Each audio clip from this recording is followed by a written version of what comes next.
Abu Hurairah seperti yang saya katakan tadi, salah satu di antara sekian para sahabat yang juga menghimpun hadis-hadis tentang fitnah, hadis-hadis tentang akhir zaman.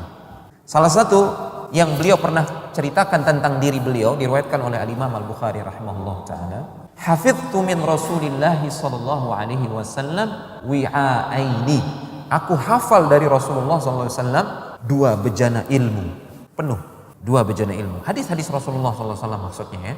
Fa amma ahaduhuma fabathathtuhu. Adapun 1 bejana ilmu ini saya sebarkan semuanya, saya riwayatkan, saya sampaikan. Karena kata para ulama, 1 bejana ilmu ini berisi tentang ilmu-ilmu yang dibutuhkan oleh umat. Tidak boleh disembunyikan ilmu ini. Ilmu tentang akidah, ilmu tentang ibadah, ilmu tentang syariat. Ini semuanya. Ini bathathtuhu. Aku riwayatkan, aku sebarkan ilmu tentang ini. Ada 1 lagi bejana ilmu yang aku terima dari Rasulullah SAW, dan itu adalah kabar-kabar tentang fitnah di akhir zaman. Termasuk fitnah yang akan terjadi di era beliau, Abu Hurairah. Itu Abu Hurairah sudah tahu yang akan terjadi. Akan terjadi ini, pembunuhan ini, peperangan ini antara kaum muslimin. Itu tahu. Akan muncul, ini dalam syarahnya, syarah dari Ibnu Hajar Al-Asqalani, akan muncul nanti penguasa-penguasa yang zalim, akan muncul penguasa-penguasa yang usianya masih belia, dan itu yang menyebabkan kerusakan yang terjadi di Quraisy, kata Rasulullah SAW. Itu salah satu yang dihafal.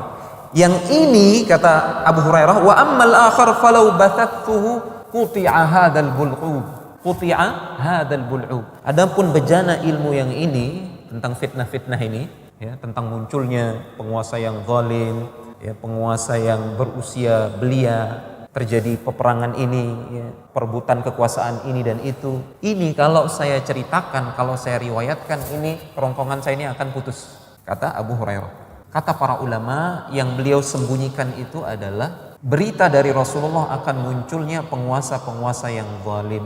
Syekh Shalih Al Fauzan ketika menjelaskan hadis ini yang saya dengarkan, wala'allal murad Banu Umayyah. Boleh jadi yang dimaksudkan oleh Abu Hurairah ini semasa beliau hidup, ya, itu adalah sebagian raja atau penguasa dari kalangan Banu Umayyah. Banu Umayyah itu kata Syekh Shalih Al Fauzan ada yang baik, soleh sekali, namun ada juga yang tidak seperti itu. Di antara Bani Umayyah yang saleh, yang Masya Allah, Utsman bin Affan, kemudian Muawiyah bin Abi Sufyan, kemudian Umar bin Abdul Aziz, itu Bani Umayyah semua. Itu penguasa-penguasa yang saleh, yang adil. Termasuk Abdul Malik bin Marwan, Sulaiman bin Marwan. Adapun yang lain, fihi syai'. Ada kata Syekh Shalih Al Fauzan, ya, tidak boleh kita puji mereka secara mutlak, tidak boleh juga kita hina mereka secara mutlak. Ya, ada kebaikannya banyak, keburukannya juga ada. Termasuk salah seorang raja atau penguasa dari kalangan Bani Umayyah yang muncul, yang menyebabkan, bukan menyebabkan, ya, pada masa kekuasaan beliau ini terjadi pembunuhan Husain di Karbala. Itu terjadi pada tahun 60 tahun ke atas, 60 ke atas Hijriah. Dan Abu Hurairah pernah berdoa, beliau berlindung dari tahun 60 Hijriah, dan Allah kabulkan doa beliau. Ini disebutkan oleh Ibnu Hajar Al-Asqalani, Allahumma inni a'udzubika minas sittin wa imaratus sibyan.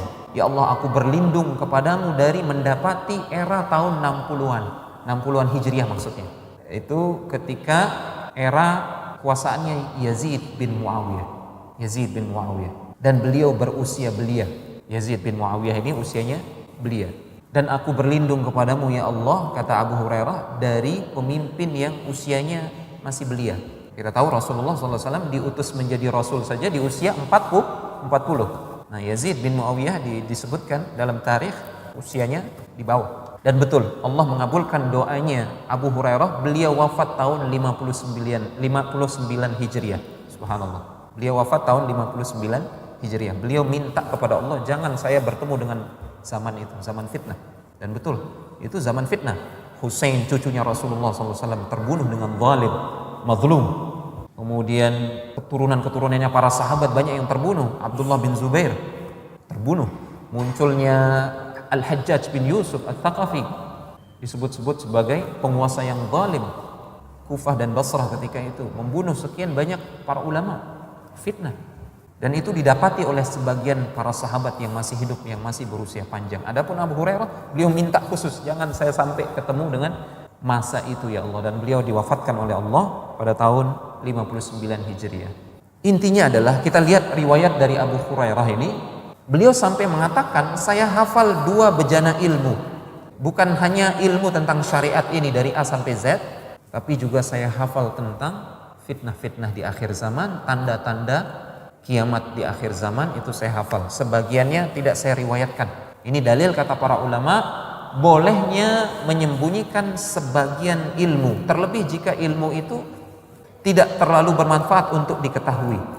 Adapun ilmu tentang syariat, akidah, ini haram untuk disembunyikan. Ini penting untuk saya sampaikan karena orang-orang sufi tasawuf membawakan hadis Abu Hurairah ini sebagai dalil. Mereka bilang ini buktinya nih, Abu Hurairah beliau punya ilmu yang sifatnya rahasia dari Rasulullah SAW. Sifatnya spesial, tersembunyi, rahasia. Berarti ada ilmu batin yang sifatnya rahasia. Nah, ini pendalilan yang keliru, menyimpang. Karena yang dimaksud oleh Abu Hurairah adalah hadis-hadis yang berbicara tentang fitnah. Itu yang disembunyikan demi kemaslahatan. Toh kalau disebarkan pun tidak terlalu bermanfaat untuk diketahui, tidak terlalu bermanfaat. Justru akan memunculkan keributan yang lebih besar. Bahkan dalam sebuah riwayat, kalau kalian mau saya bisa sebut nama-nama yang disebut oleh Rasulullah SAW terkait pemimpin-pemimpin yang zalim itu.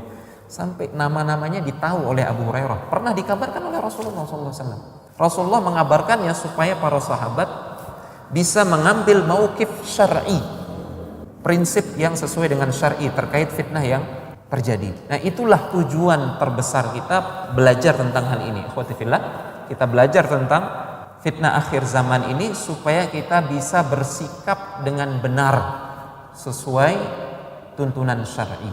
Karena dalam masalah ini ada 2 kubu ekstrim. Kubu yang pertama, mereka melampaui batas dalam menyikapi fitnah akhir zaman, sehingga muncul mereka yang meramal ya, tahun ini akan terjadi ini, tahun 2020 terjadi ini, malapetaka besar 15 Ramadan tahun ini. Ini kubu ekstrim yang pertama. Kubu ekstrim yang kedua, acuh tak acuh, tidak peduli tentang hadis akhir zaman ini. Nah, kita nggak boleh seperti itu. Kita harus berada di pertengahan. Ini ahlus sunnah. Tidak boleh ifrat, tidak boleh tafrid. Ifrat melampaui batas, ya, sampai meramal-ramal. Tidak boleh juga tafrid, menyepelekan, tidak peduli. Tidak, kita ambil jalan tengah.